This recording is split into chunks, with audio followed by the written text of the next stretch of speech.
ઇફકો દ્વારા નવીન ધરામૃત પ્રોડક્ટના પ્રોડક્ટ અનાવરણનો કાર્યક્રમ ગાંધીનગરના અડાલજ સ્થિત શારદામણી કમ્યુનિટી સેન્ટર ખાતે યોજાયો હતો, જેમાં સાંસદ પરસોત્તમભાઈ રૂપાલા, કૃષિમંત્રી રાઘવજી પટેલ, ઇફકોના ચેરમેન દિલીપ સંઘાણી અને મેનેજિંગ ડિરેક્ટર કે.જે. પટેલ ઉપસ્થિત રહ્યા હતા. આ પ્રસંગે ઇફકોના અધિકારીઓ અને મહેમાનો અને મોટી સંખ્યામાં ખેડૂત મિત્રો હાજર રહ્યા હતા.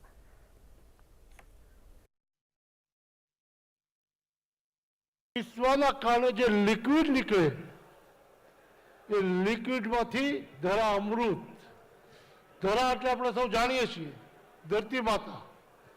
આ ધરતી માતાનું અમૃત લઈને આપણે પુનઃ અલગ અલગ તત્વો જે ફર્ટિલાઇઝરમાં જરૂરિયાત છે, જે પાકને જરૂરિયાત છે, જે સંપૂર્ણપણે કુદરતી, કોઈ પણ જાતનું કેમિકલ નહીં, જે આપણા ગવર્નર સાહેબ જેનો ઉલ્લેખ કરીશ, જેના માટે મહેનત કરીશ, એ ઉમેરીને ધરામૃત બનાવવું.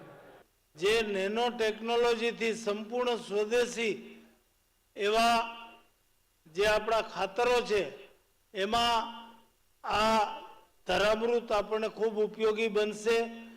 ખેડૂતોની ઉપજ વધારવામાં નિમિત્ત બનશે.